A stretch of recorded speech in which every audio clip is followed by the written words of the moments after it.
Got it. Hmm. Happy pod world, fellas. Welcome to another podcast of Unbiased Sports Talk. Got the fellas on. Happy New Year. Feliz Navidad, fellas. Yes, sir. Happy New Year. Happy New Year. Want to start off this podcast, man, with just paying our respects to, how you say his name, Lamar Hamlin? Damar Hamlin. Lamar Hamlin, wanted to make sure I got his name correct. Definitely want to pay respects to him. Wish him a speedy and quick recovery. Our prayers definitely go out from the Unbiased Sports Talk family to him and his family. Such a tragic incident that happened the other day. I don't know if you guys have any thoughts or anything to say about this, but floor is yours, fellas. To be honest with y'all, it puts things, in perspective for a lot of people. Like I said, we already know how short a football career really already is. And then for it to be even seemingly more premature out of somebody else's hands. Like, it wasn't a thing of his play. It wasn't a thing of him not doing his job. It was him in the act of doing his job. And now we're seeing how the league handles somebody who loses their job by doing their job. Potentially, like, this could be the end of his career potentially, and we would hate to see that. But it kind of reminds me of Inky Johnson, a guy who excelled in his field, and in one instance, one hit, it was all gone as far as football was concerned in playing the game. Blessings up to this young man. He still has a whole future ahead of him. I hear every day he's recovering, getting stronger, and he's not limited to just being a football player. Let's state that. He is a complete person, and he has a lot ahead of him.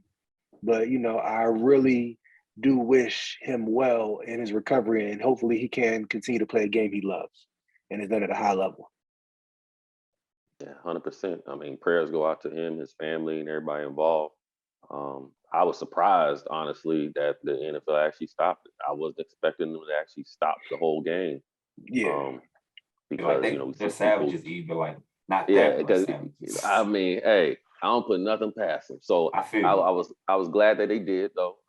Like Maul said, it definitely puts things in perspective. Hopefully they learn from this, and hopefully they do lead to some other changes within the game.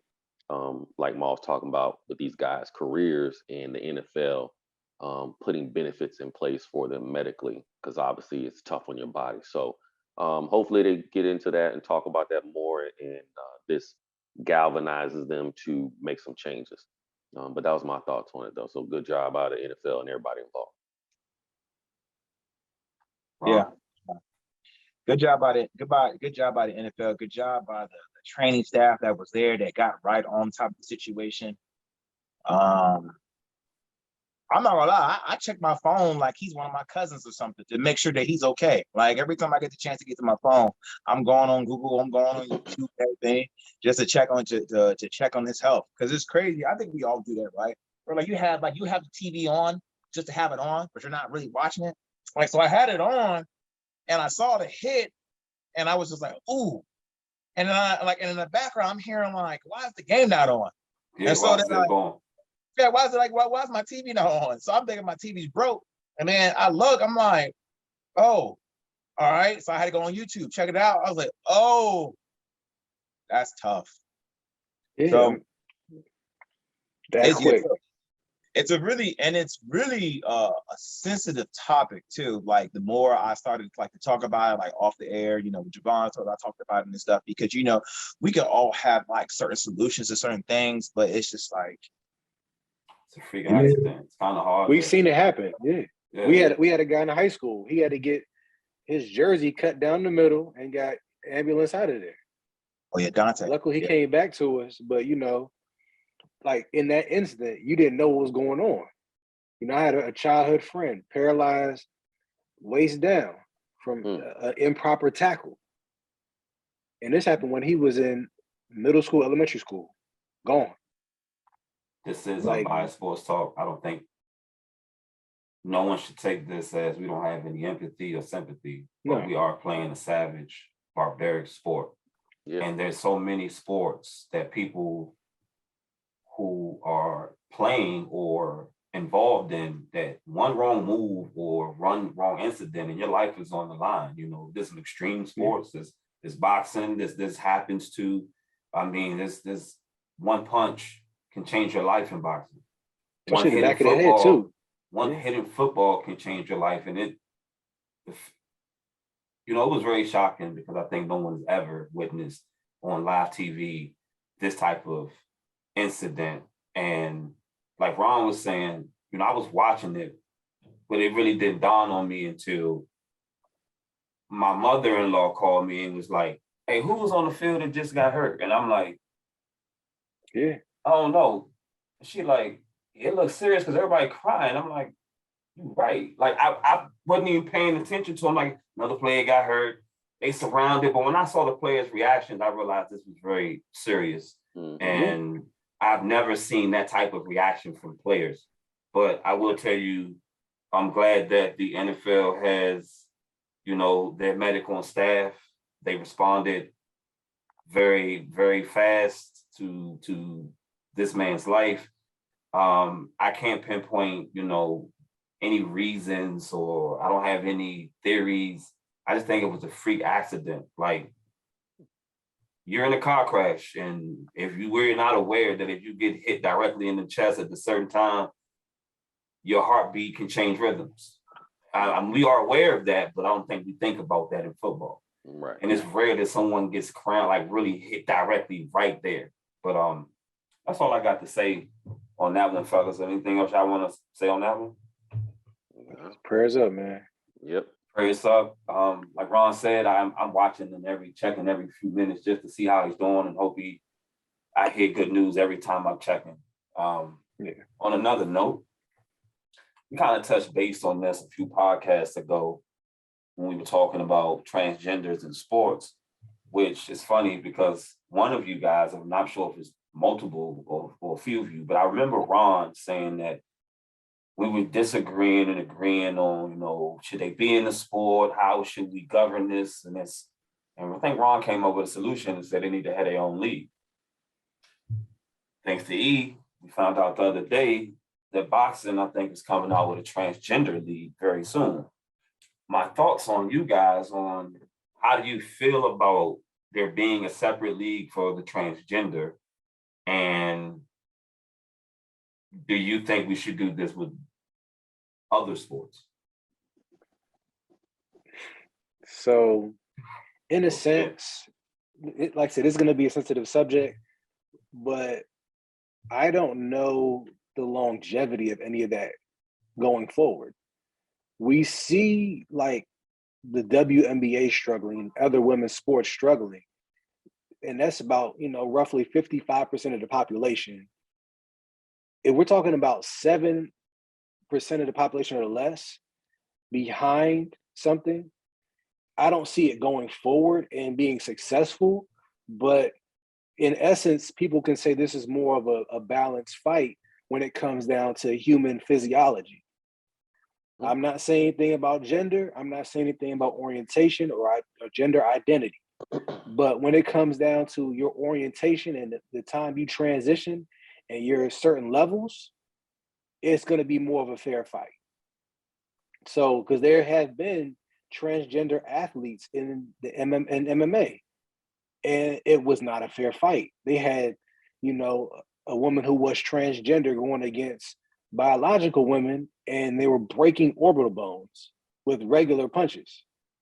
It wasn't anything crazy, but they haven't felt that kind of strength that, somebody who was born male will develop from a woman.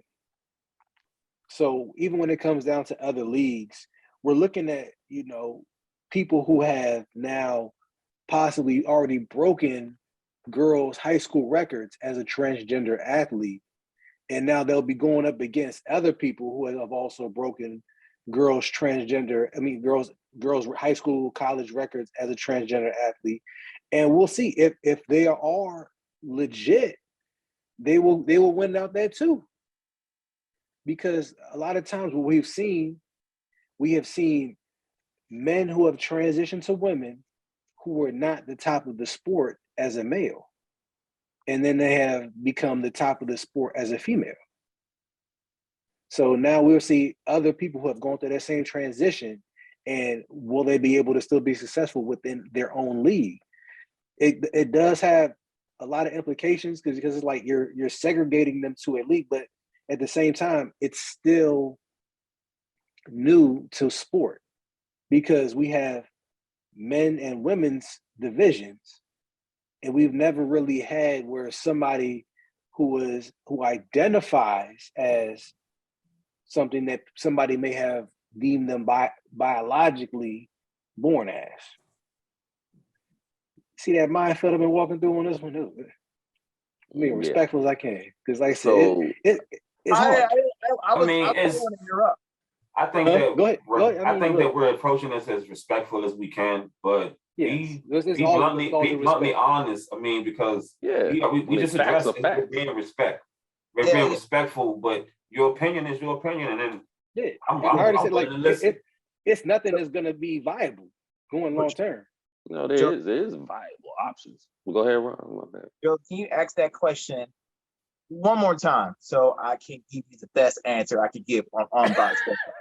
All right, so to be clear, so I don't want you to say anything wrong. We were talking about transgender in sports, and we previously talked about, I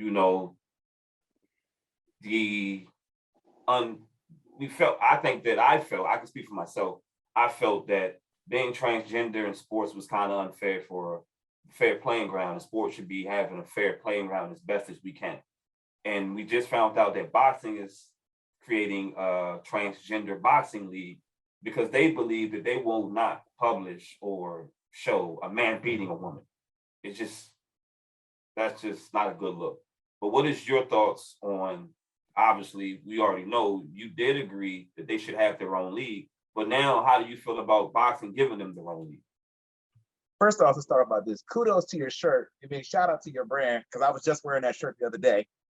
Thank you. Appreciate you. That's one. Two, these some hard topics, because both topics are very sensitive, because I could give you like a real true answer, but I'm gonna stay right here. True. I thought you was echoing for a second. Kudos to them. That's first off. Kudos for them. Second thing is, as far as boxing, I don't know about other sports, but as far as boxing, I think they'd be just fine. Because the thing about boxing is controversy. Controversy sells. That's my answer. So would it be controversial? They'll be just fine having their own league? No, they'll be just fine. We're talking about boxing. Other sports have different politics, different things they go into. That I'm not gonna speak too much. But boxing, like you see guys like Jake Paul. I got interrupted last time. I don't care how big or small his following is. He brings controversy. When it comes to boxing, people that sell are the dudes who are quote unquote the bad guys. There's not too many nice boxers out there that sell that sell. The last person I could think of who was nice was Oscar De La Hoya, and he was called the Golden Boy. Yeah. Well, I'll say this. I think it's a step in the right direction. Because I look at it similar, I would say, to weight classes, right? You wouldn't put a heavyweight up against a featherweight because we know physically the heavyweight has an advantage. So I don't think this is any different when you're talking about combat sports, as far as a biological male, because most of the time it's men, just to be honest. I personally don't know of a story of a female transitioning trying to fight men. I haven't heard it. Maybe it's happened. I just personally haven't seen it yet. But typically we're seeing men who are born men transition and then go and fight females. So we obviously know they have an unfair advantage, just like we talk about taking performance enhancing drugs, the rules they have against that. So I don't look at it any different, and they shouldn't treat it any different, despite what some people in our society may think and the agendas that they have to push a certain message. We know factually it's an advantage for a man to fight a woman. So for them to set up a different division, league, whatever they're going to call it, I think that is the right move. Whether or not they have enough to, actually, they might only have a few handful of folks. Like, so what Maul was talking about, Ron, as far as it being exciting and being able to longevity, I don't know if they have that. I don't know if they have enough people. But I think they should set up something where if there's other folks that want to go into the ring and fight, then hey, let them. But they shouldn't be forced to fight those individuals because of that. Now, when you talk about other leagues, that's a little bit different with the team sports. I think that's something a little bit harder to try to figure out. But my overall sense on the whole concept is that if a woman wants to get in there and run with men, fine, go ahead. I don't see if you're good enough to make the team, sure. I don't think that's ever been a law, or not law, but a rule or anything that said a woman couldn't play in a men's league. If she's good enough to play, let her play. But I don't think it's fair to let men go and play in women's leagues. They should have a separate league. I totally agree. I do not disagree with anything most of you guys said. Y'all kind of said it in different ways, but I like how E said it for the most part. I'm not trying to be biased or unfair. And I know that I'm not going to ever say that a woman can't beat a man. And if a woman can compete with a man, so be it. But for a man to compete on a woman's level, I really don't agree that that's fair. We already know by biological standards, it's just not fair. For fighting, combat sports, no. I don't think that should be something that we allow. And I do agree that having their own fighting league is probably, like you said, moving in the best direction where we are right now for fairness and clarity for everybody to be on the same page. Can you move up to the mic? It sounds like you speaking from a kidnap room. Oh, my bad. No, I think that I honestly believe that they should have their own league. I believe that a man should not be participating in women's sports. I think when it comes to other leagues, I can't sit there and go through a whole list of all other leagues, but I truly believe that really in most leagues, if this is what we're doing, then going forward, this is what we should be doing. We're going to do it in boxing, then why not do it in other sports? And I would say this, look at this. What sports could the top athletes, or say top of their sport, man and women, compete against, and they're not being advantaged for the men? Tennis. Cornhole. No, I would say the men have an advantage in tennis. I would say it's a close sport, maybe bowling. Chess. It's close. That's close. Bowling. I would say bowling is definitely about skill. Yeah. Cornhole, that's out there. That's an equal. When the sport revolves around more physical attributes. But are we talking about competing or winning? Yeah. I think racing also takes a different toll too. My bad, sorry. Go ahead. I'm not saying they can't compete. I'm not saying on average. We're saying generally on average, a man competing against just women is probably going to dominate. Where they don't have the biggest. We're talking about the elite in both. Elite man against elite woman. What sports would a man not win in? Against a woman? Not win? Against a woman. Would he not win? Damn. That's why I'm saying passive aggressive way. I mean, but that could very few. You chose a violence. You're choosing violence, E, because it could go. You mean it's some sports? It's like any given night. You know what I mean, name a sport like. Give me one. Somebody at the top of their game. All right, so to E's question, you take your top WNBA player versus your top NBA player. Who's winning? NBA. So that's what he's saying. When you take the top of both on average. I know he's saying. I'm thinking about the appropriate sport though, because there's just some sports it's just a landslide. Right, and so that's why I was saying, yeah. So obviously football, basketball, like I said, combative, physical sports where it literally takes your physical ability.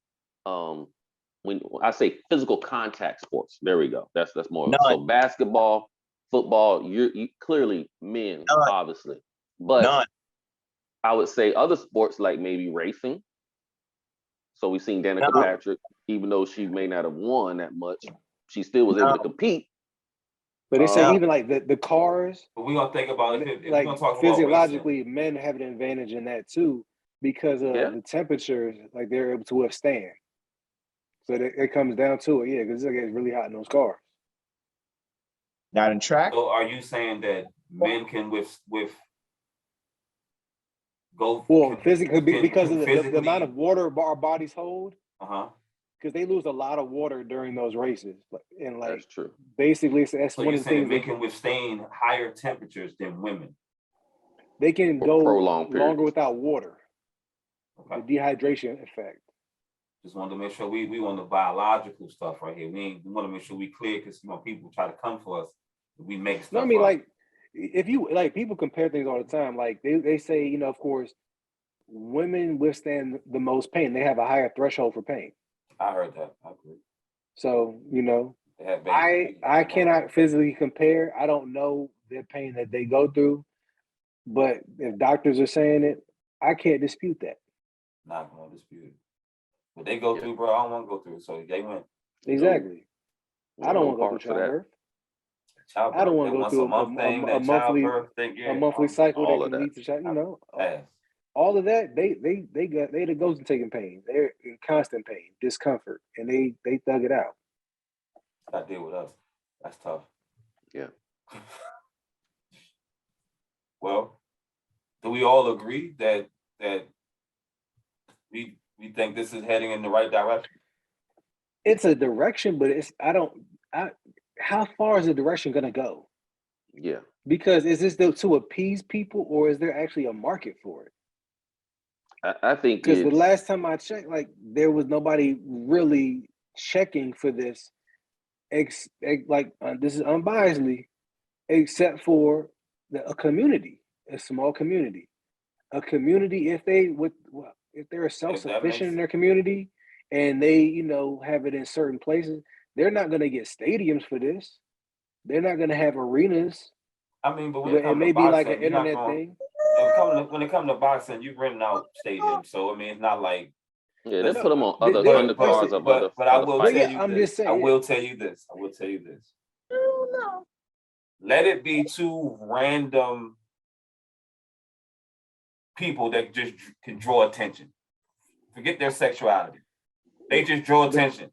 And you might watch it. But like what Ron said, boxing, you're following storylines and drama.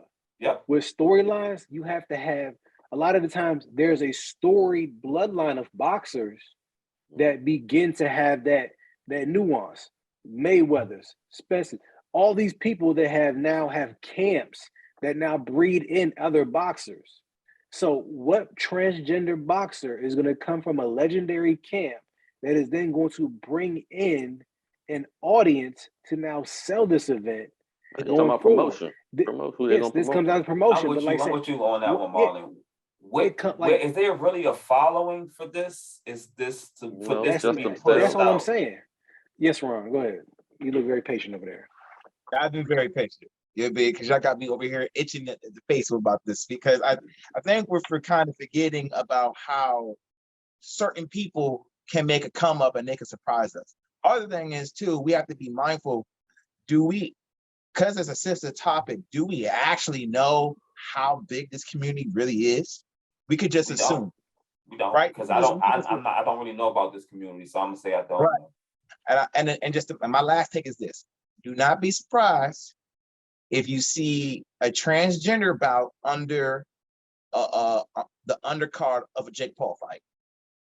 Well, again, that's a niche audience. But if I'm Jake Paul, and it's online, that's marketing, right? Because I want inclusive marketing. I want all dollars, right? I'm getting dollars from everybody. That's a community I want. People gonna watch it just because they're gonna advertise it as a transgender fight. So they're gonna see, okay, let's see what they're talking, especially the first few fights. But again, if they turn out to not be good, again, all this is predicated on how good are you. Like, forget what sex you are, what race you are. None of that matters. It's all about how good you are and the attention you bring, and whether or not people are gonna pay money to watch you fight. So if they're trash, they trash. I'm not saying the they first trash. fight is Caitlyn Jenner versus somebody. I'm telling you watching that. Nobody. They'll watch. I know you buying the pay-per-view tickets for that. Longevity though. That's what I said. Everybody will watch the first few fights, but if those folks don't turn out to be any good, then long term they're not going to recruit those dollars. So that's all I'm saying. If they're good, okay, great, we'll watch them fight. But if they're not good, don't care. I would disagree with you about that. Only because I would disagree with you about that just because there's boxers out there now who got a good amount of losses, MMA fighters who got a good amount of losses, but they talk so much and people still want to get them ass whooped because they're still talking. So you got to. Well, they're still entertaining to each point. They're still somewhat entertaining. And MMA is a little bit different because anybody can lose a fight in MMA. Like even your best fighters, they've lost a fight. Nobody goes undefeated over there. So that's a little bit different. I'm not talking about the undefeated.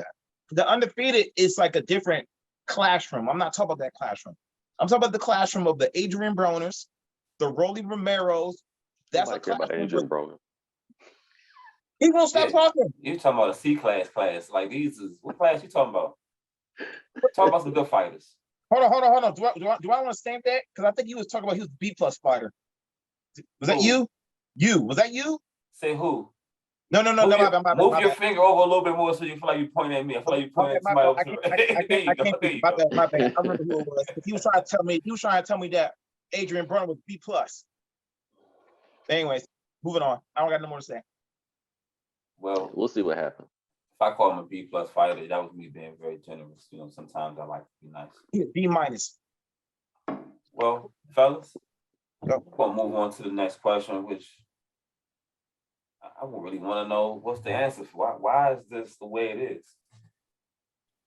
You know, we all just had the World Cup, and you saw the impact soccer has globally. And soccer is literally probably the #1 sport outside of the U.S. Why is soccer not the #1 sport in the U.S.? Or even not the #2 sport? Or maybe the U.S. has the biggest population. It's not #3, it's #4. Yeah, it's like 4 or 5. What you got, Ron? You look super ready. Go. They bring no controversy. What are you serious? In the U.S., in the U.S., yes, there's no controversy about it, but overseas, it's nothing but controversy. People swapping. The topic was about U.S. Yes. Okay. Yes. Yeah, but, all right. I get so I'll put it to you like this: the reason it's so big in other countries, soccer is one of the cheapest sports to start. Good point. You can start soccer out of nowhere. A ball. The popular sports in the U.S. require money behind it. It requires football. How much equipment you need for football? Basketball. How much equipment you need for basketball? Soccer. You just need grass. You it's get a sport goals. That poverty, the kids in poverty can easily go play. Yes. Anybody can just go play soccer. Literally, you go to like a favela somewhere in a Spanish country, they just have an open area they painted, and now that area is concrete and soccer. Yep. And they will they'll build a small goal out of a couple planks, and then that's it. So many people in other countries grow up, and then they have neighborhood pride, city pride, because there's teams right there. So we have states that have teams. They have cities and townships that have teams. They have club ball. And because they're almost indoctrinated into it, it gets bigger. It's almost how like we have, Boys and Girls Club. Oh, your Boys and Girls Club versus my Boys and Girls Club. They have that, but then it keeps going. It's levels. It's feeder programs into more programs, Say something for you, Mike, real quick. It's kind of like when you go to a football town, and when that high school play, the whole city shuts down. Exactly. To Marlon's point, in all sports, why some sports are dominated by most is by finances. Some sports just cost more. You're not gonna go play tennis if you can't afford tennis rackets. You can't just afford to go play hockey. So to Marlon's point, that is a big point. No, that is a big point. But that is a big point. But the other point that I said is about what the type of drama that they go into the sport as well. Drama, controversy, stuff like that. And I'm saying soccer, like I said before, soccer's right there with the WNBA. it don't bring that much attention. Well, Soccer because has drama. So if you're not here, have you ever been to a soccer game? They are way more rowdier than an NFL football game. Yeah, but and soccer players could die if they lose a game outside the country. Now, to your point, there's no drama in the U.S. soccer league. I agree. Yeah. I agree to your point, but I don't think the U.S. can duplicate how big soccer is outside, because it's almost the same way like how female basketball is bigger overseas. Some of these players are the face of their country. They're like the face, the only face. It's not too many faces. This is almost everything that they really have. They don't have all these different leagues and all these different players to back. It's only maybe a few in this country. So they're going to watch everything they do and support everything they do. We have a plethora of players to follow. Some of these countries don't. So they are everything to their country, and they're probably bringing in revenue to their country also. So it's much bigger.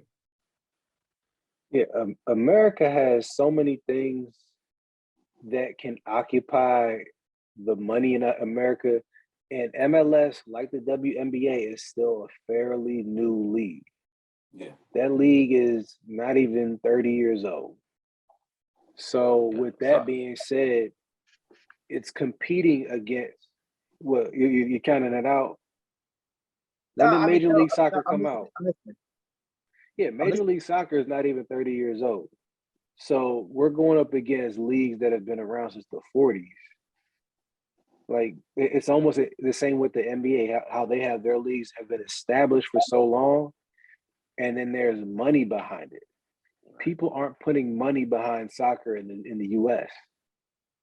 It's like I said, a lot of American sports are actually going down the hill. For baseball's one. Although pro baseball right now it still makes money, youth baseball numbers have declined significantly.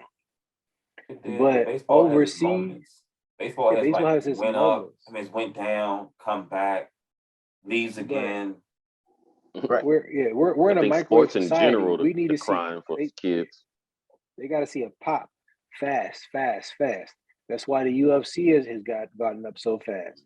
UFC is almost eclipsing boxing in some facets because of the action. Somebody can get knocked out any second by a hand, foot, choke out, something. Yeah. And then that sells. Yeah, go ahead, Brian. What you got?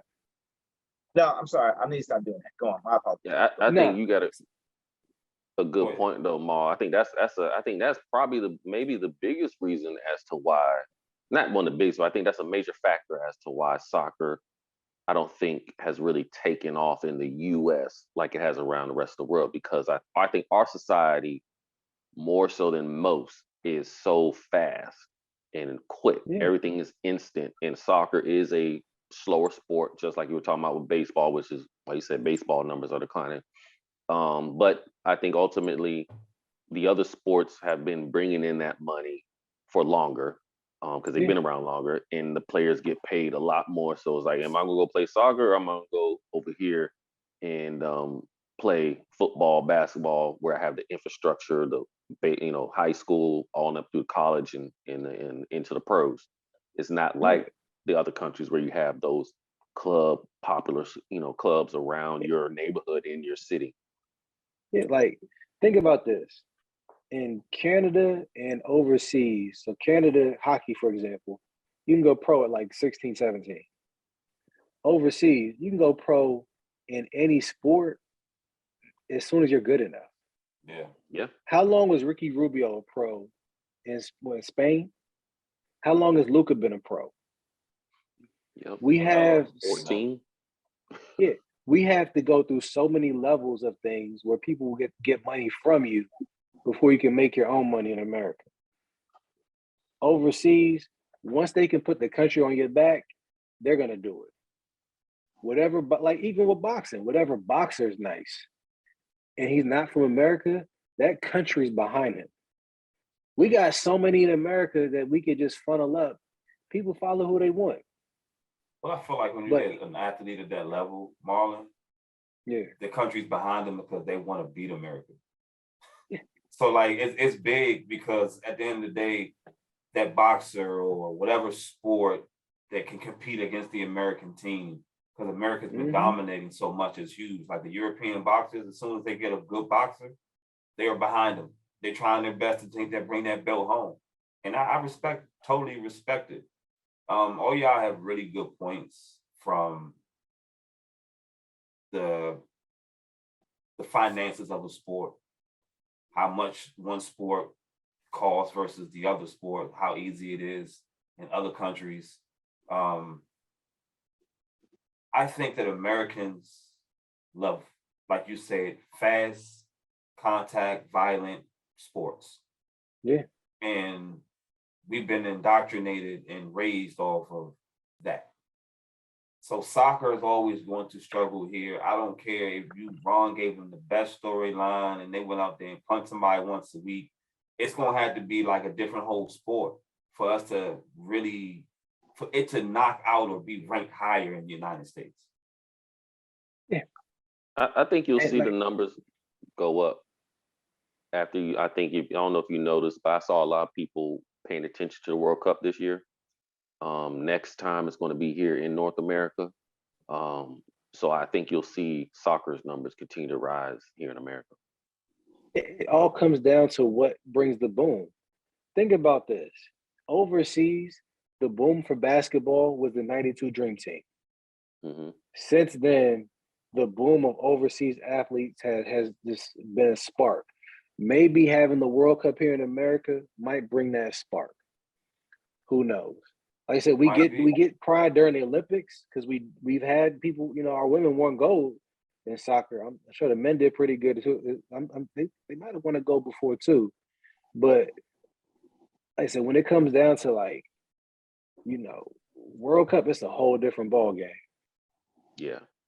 I don't think the World Cup coming here is going to do anything for U.S. sports. And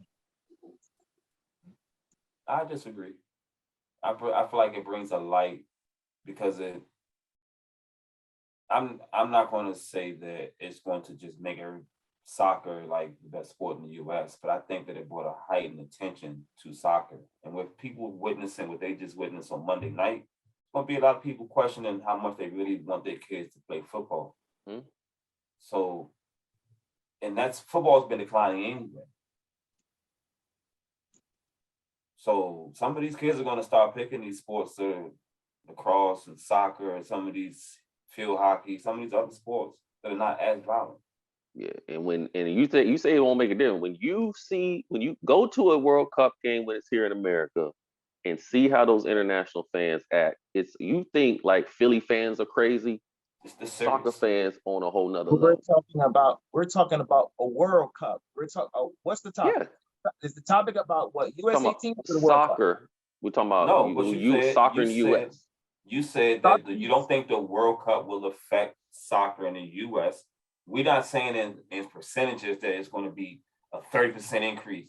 I think every time that we have the World Cup, I pay attention more to soccer every time after. I've been a little bit more involved in knowing who's who when the World Cup comes, and then I'm like, all right, I'm just saying, I'm not gonna argue about this. It's not 16. I think we don't need to start another argument. I agree with you. But I didn't even get to my point. That's why, like, when you said that you disagree, I never had a point to disagree with. Because I think there's something that we got to keep in mind. Like I said, I've said this many times before. Maybe I have scattered it, so I never really did a great job of like gathering all in because what I say is just too long and everything. But there are certain details that when it comes to each sport about why the sport is paid attention to. And a lot of times it's those certain people in those sports that's making us pay attention to them. Like I said before, bad press can be good press, right? Now, I'm not saying soccer ultimately, you need to be bad in order for us to pay attention. I think to the point that y'all have already made about other sports like basketball, football, especially, they are way so far ahead of soccer. It's really hard for soccer just to compete with that. Same with the WNBA. So like me personally, I think the resolution is this, like I said about the WNBA, I think soccer should be the same thing.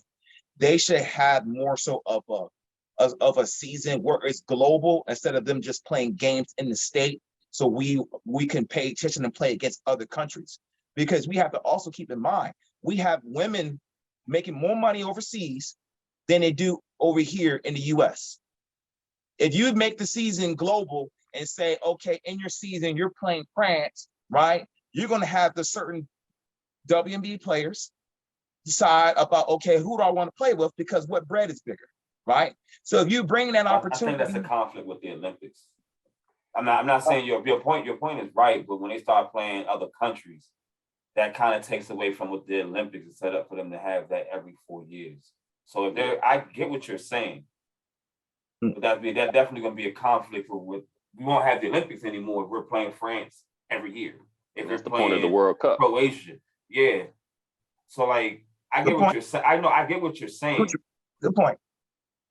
But that is a direct confliction. Now, to your point, I'm gonna wrap this up. But to your point,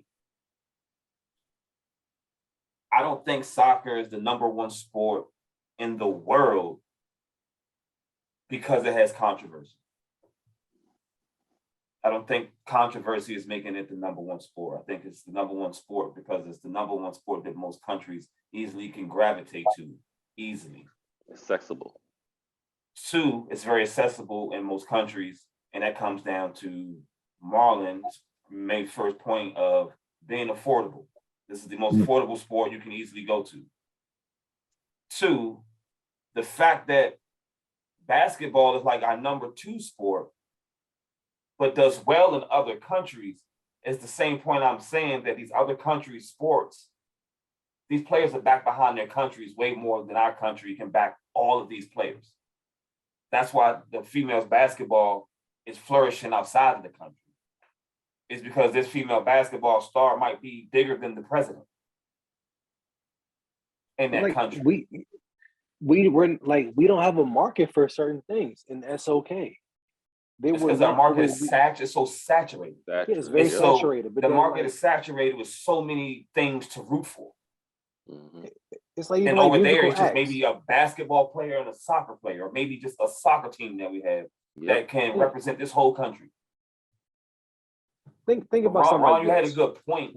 Yeah. I didn't disagree with your point that getting more exposure from the WNBA players playing more, having more like smaller tournaments, because there's soccer tournaments that happen that are global that are not always the World Cup. No, you agree. I'm gonna fight on it. So fellas, I think that we all have some really good points on this one. I think we might want to wrap this one up before we get into going down any side avenues, any other debates or battles. Y'all anything else y'all want to add on that? No, sir. Wish y'all peace and blessings in the new year, man. Yeah, happy New Year to y'all fellas. Send our condolences out again to Hamlin and his family. Fellas, y'all stay safe. Be good. You as well, man. Y'all take care.